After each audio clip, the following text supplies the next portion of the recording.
మన inner peace YouTube ఛానల్లో మరణం లేని మీరు సెషన్స్లో ఈరోజు ఎపిసోడ్కి మీ అందరికీ స్వాగతం అండి. మనం లాస్ట్ 2 ఎపిసోడ్స్ నుంచి సూక్ష్మ శరీరయానం యాస్ట్రల్ ట్రావెల్ చేయడానికి ఒక మెథడ్ని డిస్కస్ చేసుకుంటూ ఉన్నాం కదా. ఆ 2 ఎపిసోడ్స్లో ఇప్పటి వరకు మనం డిస్కస్ చేసుకున్న దాన్ని బ్రీఫ్గా ఒక్కసారి గుర్తు చేసుకుంటూ ఈరోజు ఎపిసోడ్లోకి వెళ్ళిపోదాం.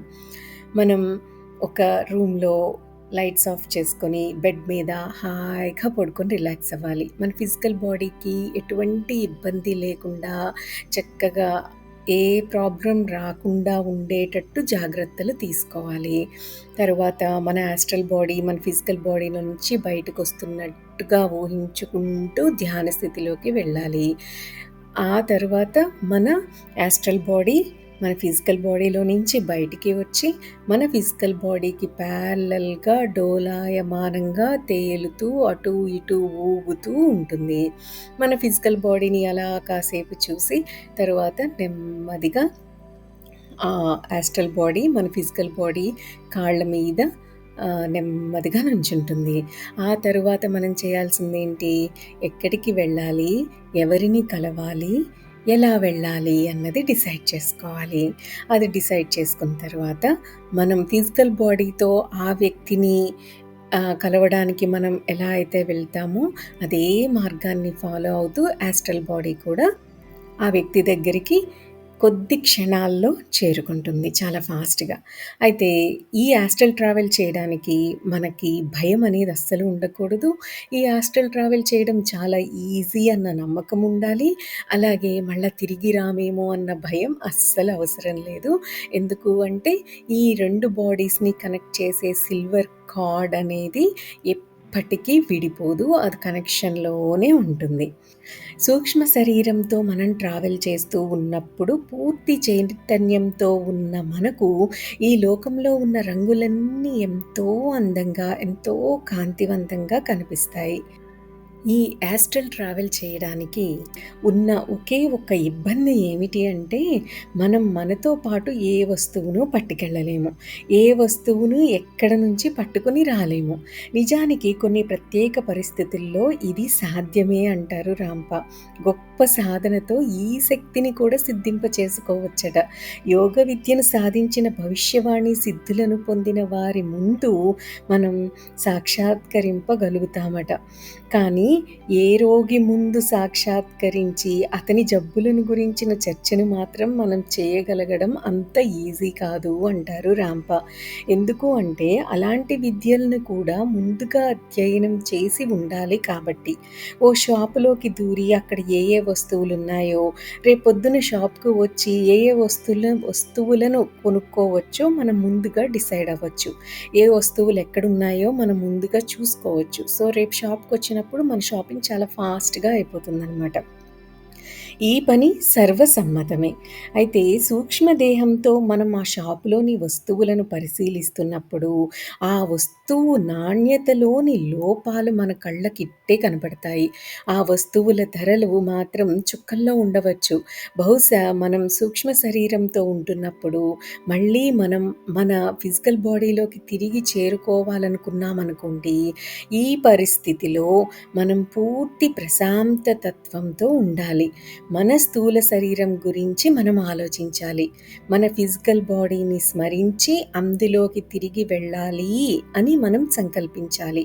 సో వెంటనే అత్యంత వేగంతో చేసే ప్రయాణం తాలూకు రంగుల ఛాయలు మన చుట్టూ అలుముకుంటాయి. లేకపోతే మనం ఎక్కడున్నా వెంటనే అదే క్షణంలో మన ఫిజికల్ బాడీ మీదకి సరిగ్గా సుమారు 4 అడుగుల ఎత్తున ఉన్న ప్రదేశంలోకి మన యాస్ట్రల్ బాడీ వచ్చి చేరుతుంది. మన ప్రయాణం ముందు మనం ఎలా ఉన్నామో మన ఫిజికల్ బాడీకి ప్యారలల్‌గా, అలాగే ఇప్పుడు కూడా అదే పరిస్థితిలో మన కింద మన ఫిజికల్ బాడీ, మన ఫిజికల్ బాడీకి, మన యాస్ట్రల్ బాడీకి మధ్యలో సిల్వర్ కార్డ్. ఈ రెండిటి మధ్య దూరం 6 అడుగులు ఉంటది. సో మన ఫిజికల్ బాడీ పైన ఈ యాస్ట్రల్ బాడీ మెల్లగా ఊగిసలాడుతూ కదులుతూ ఉన్న పరిస్థితి అనమాట. సో ఇప్పుడు మెల్లగా మన ఫిజికల్ బాడీలోకి తిరిగి వెళ్ళే ప్రయత్నం చేయాలి. నెమ్మదిగా, నెమ్మదిగా 2 శరీరాలు ఒక్కటిగా సంయమనం కావడం జరగాలి. ఈ పని సరిగ్గా చేయగలిగితే ఏమాత్రం త్రొట్టుపాటు, ఇబ్బంది లేకుండా మన ఫిజికల్ బాడీలోకి మన యాస్ట్రల్ బాడీ చక్కగా ఇంకిపోతుంది. మన ఫిజికల్ బాడీ బాగా చల్లగా ఉందన్న అనుభవము, బరువైన ద్రవ్యరాశి ఉన్న దేహము అనే జ్ఞానము మాత్రం మన ధ్యాసకు అందుతుంది. అలా కాకుండా మనం అడ్డదిడ్డంగా మన ఫిజికల్ బాడీలోకి మన యాస్ట్రల్ బాడీ చొరబడితే, లేక మన ఫిజికల్ బాడీలోకి విసురుగా మన యాస్ట్రల్ బాడీ వచ్చి పడితే, అంటే ఎవరో అటువైపు రావడం వల్ల గానీ, ఆ తరువాత ఎవరన్నా ఆ తలుపు సడెన్‌గా తీయడం వల్ల కానీ, ఆ సౌండ్‌కి ఫిజికల్ బాడీ జర్కిస్తే వెంటనే సిగ్నల్ పంపించేస్తుంది కదా యాస్ట్రల్ బాడీకి. అప్పుడు యాస్ట్రల్ బాడీ వచ్చి సడెన్‌గా విసురుగా మన ఫిజికల్ బాడీలోకి వచ్చి పడిందనుకోండి, అప్పుడు ఏమవుతుందో తెలుసా? తలనొప్పి అనేది వస్తుంది. ఈ తలనొప్పి రాగానే మనం ఏం చేయాలి? పడుకొని నిద్రపోవడానికి ప్రయత్నించాలి.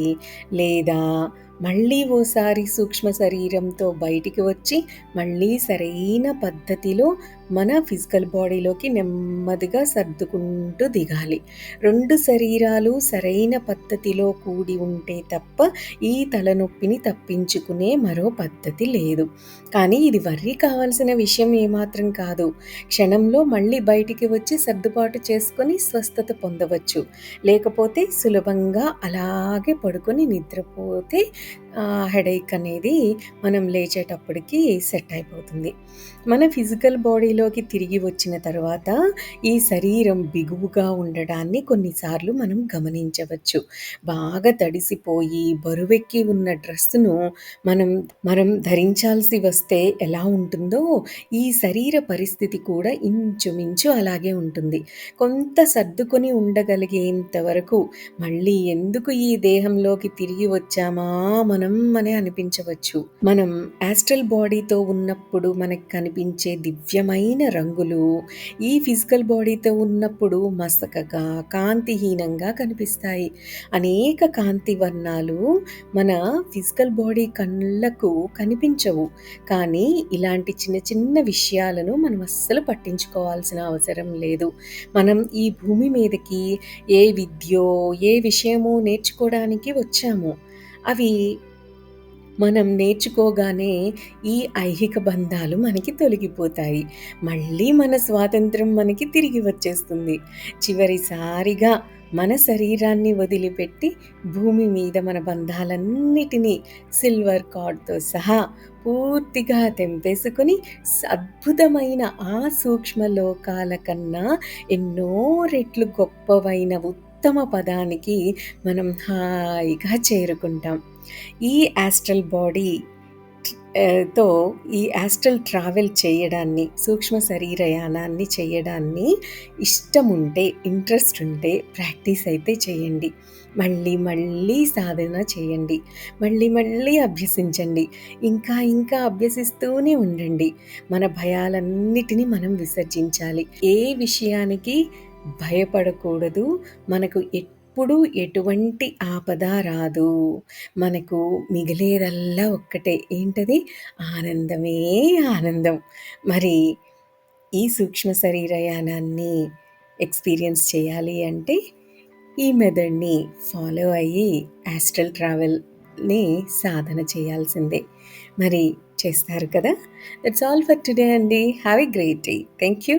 Thank you. Thank you.